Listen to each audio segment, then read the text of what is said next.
చూస్తే అదే 146 7వ వచనంలో చూస్తే చూడండి, ఆకలిగొని వారికి ఆహారము దయచేయను. హల్లెలూయా! మనము ఇజ్రాయెల్ ప్రజల్ని జ్ఞాపకం చేసుకుంటే ఆయన అరణ్యంలో ఏమిచ్చాడు? ఆహారంనిచ్చాడు. బండ నుంచి నీళ్లునిచ్చినాడు. మారాన్ని మధురముగా మార్చాడు. వాళ్ళ జీవితములను దేవుడు ఒక ప్రత్యేకమైన మార్గంలో నడిపించాడు. హల్లెలూయా!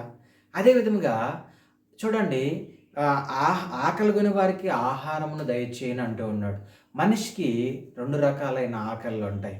ఒకటి ఈ లోక సంబంధమైనది, శరీర సంబంధమైనది. అదే విధముగా రెండో విషయం ఏంటంటే ఆత్మ సంబంధమైనది. హల్లెలూయా! ఆత్మ సంబంధమైన దాహమును నువ్వు తీర్చుకోవాలి అనంటే నువ్వు వాక్యమును చదవాలి, దేవునికి ప్రార్థించాలి, దేవుని ప్రతిష్ఠించుకోవాలి, దేవుని ప్రేమను నువ్వు పొందుకోవాలి, దేవుని మార్గంలో నువ్వు ముందుకు వెళ్ళాలి. అది ఆత్మీయమైనది. నువ్వు ఆహారం నువ్వు భుజించే కొద్దీ నీ జీవితంలో ఆత్మ ఫలములు దయ ఏమవుతాయి? ఫలించబడతాయి. అదే విధముగా అయితే మనిషికి ఈ జీవితకాలం ఉన్నన్ని రోజులు, ఈ భూమి మీద బ్రతికిన రోజులు ఏం చేస్తారు? ఈ శరీరాన్ని కూడా మనం ఏం చేయాలి? పోషించుకోవాలి.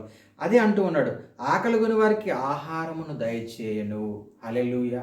ఇంతకుముందు చెప్పినట్టుగా బంధింపబడిన వారిని విడుదల చేస్తాడు ఆయన సహాయకుడుగా అనుకుంటే. అదేవిధంగా బాధల్లో ఉంటే ఆయన ఏం చేస్తాడు? ఆయన నీ బాధపడే వారందరికీ ఆయన న్యాయం తీర్చువాడు. అదే విధముగా మూడో విషయం చూస్తే ఆకలిగొని వారికి ఆహారమును దయచేయి దేవుడు. హల్లెలూయా! ఈరోజు సృష్టి మొత్తంలో ప్రతి ఒక్కరికి ఆయన ఏం చేస్తున్నాడంటే ఆహారమును దయచేస్తూ ఉన్నాడు. నువ్వు ఆత్మీయమైన ఆహారమును నువ్వు పొందుకుంటే అదేవిధంగా దేవుడు నువ్వు ఆత్మపరంగా నువ్వు అభివృద్ధి పొందేవనంటే శరీరపరంగా కూడా దేవుడు ఏం చేస్తాడు? నిన్ను పోషిస్తాడు.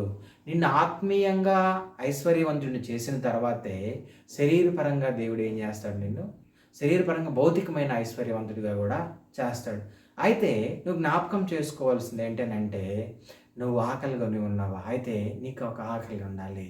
అదేంటంటే ఆత్మీయమైనది, ఆత్మలను రక్షించే ఆకలి, ఆత్మలను నడిపించే ఆకలి, ఆత్మలకు సువార్త ప్రకటించే ఆకలి. హల్లెలూయా!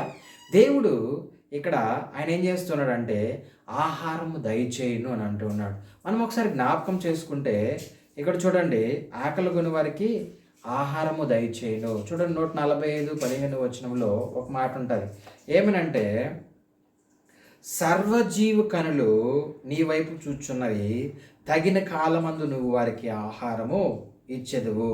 నీవు నీ గుప్పిలిప్పి ప్రతి జీవి కోరికను తృప్తిపరుచుచున్నావు. హల్లెలూయా! 145 కీర్తనలో 15 వచనంలో సర్వజీవుల కనులు ఏమైనాయంట?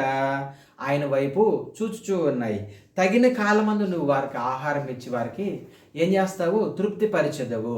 అయితే ప్రతి జీవిని దేవుడు ఏం చేస్తూ ఉన్నాడు? పోషిస్తూ ఉన్నాడు. ఈరోజు నువ్వు నేను కూడా మనము పరలోకం వైపు చూస్తే దేవుడు నిన్ను నన్ను కూడా ఏం చేస్తాడు? ఆయన పోషిస్తాడు. నీ ఆత్మీయతను పోషిస్తాడు, నీ ఆత్మీయమైన కుటుంబాన్ని పోషిస్తాడు, నీ ఆత్మీయమైన సంఘమును పోషిస్తాడు, నీ ఆత్మను 100 రెట్లు ఏం చేస్తాడంటే ఫలింప చేస్తాడు. అదే విధముగా సర్వజీవుల కళ్ళు ఏం చేస్తున్నాయంటే ఆకాశం వైపు చూస్తూ ఉన్నాయి. ఆయన తగిన కాలం ముందు ఆయన ఏం వేస్తాడంటే తృప్తిపరుస్తాడు. ఈరోజు నిన్ను నన్ను కూడా ఆయన ఏం చేస్తాడంటే తృప్తిపరుస్తాడు. హల్లెలూయా!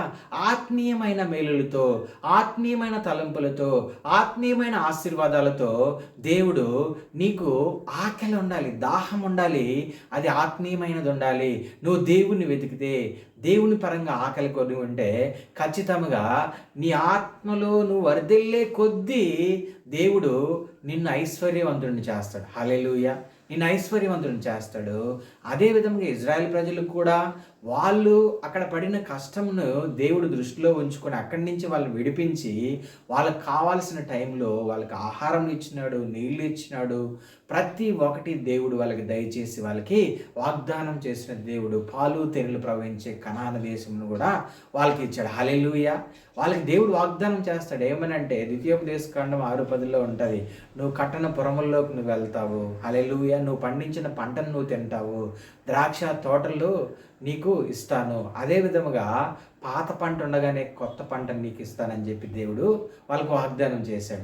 అదే దేవుడు ఈరోజు నీకు వాగ్దానం చేస్తున్నాడు. నువ్వు బంధింపబడి ఉన్నావా, నీకు విడిపిస్తాను. బాధల్లో ఉన్నావా, నీ బాధలను తీసివేస్తాను. ఆకలి కొని ఉన్నావా, నీ ఆకలిని కొరకు నేను ఆహారం దయచేస్తానంటూ ఉన్నాడు. హల్లెలూయా. అయితే నువ్వు ఆత్మీయమైన ఆకలి కలిగి ఉంటే ఖచ్చితంగా నీ ఆత్మీయమైన ఆకలిని దేవుడు తీస్తాడు. అదేవిధంగా శరీరపరమైన ఆకలిని కూడా దేవుడు తీర్చి నిన్ను ముందుకు నడిపిస్తాడు. నువ్వు జ్ఞాపకం చేసుకోవాల్సింది ఏంటంటే, ఈ లోకంలో నుంచి నువ్వు ప్రత్యేకపరచబడాలి. ఈ లోకంలో నుంచి నువ్వు వేరుపరచబడాలి. నువ్వు ఎప్పుడైతే వేరుగా ఉంటావో అప్పుడే దేవుడు నీకు తోడుగా ఉండి, నీకు సహాయకుడుగా ఉండి, నీ కష్టాలలో, బాధల్లో, నీ దుఃఖంలో నువ్వెక్కడ బంధింపబడి ఉన్నావు అక్కడి నుంచి నువ్వు విడిపించి నిన్ను ఆత్మీయమైన మేలులతో ఆత్మీయమైన ఆహారం ఇచ్చి అన్ని విషయాల్లో దేవుడు నీకు తోడుగా ఉండి నిన్ను ముందుకు నడిపిస్తాడు.